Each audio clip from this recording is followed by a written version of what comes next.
Oh, excuse me. I was just practicing my most terrifying roars. I hope I didn't scare you too much. I'm Leroy, and I am a recovering people eater. You may have heard the story of Daniel in the lion's den. Well, that was my den. You see, I used to work for the king, and when the king would get mad at someone, he would just throw them in my den, and me and my lion friends would have a tasty snack.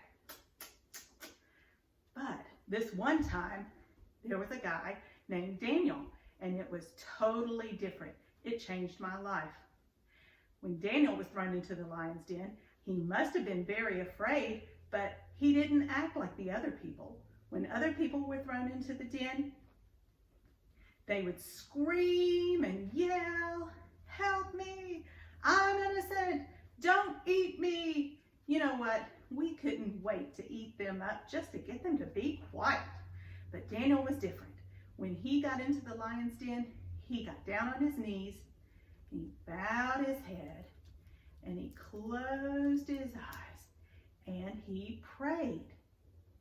You know, I didn't really know what praying was, but I knew he was talking to God. And the next thing that happened, all of his fear went away. And even more amazing than that, my friends and I suddenly stopped being hungry. God caused us to not be hungry and to fall asleep. When we woke up the next morning, Daniel was being pulled out of the lion's den to talk to the king.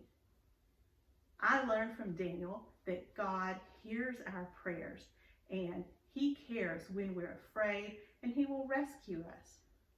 I also learned that I don't like to eat people anymore. In fact, I became a vegetarian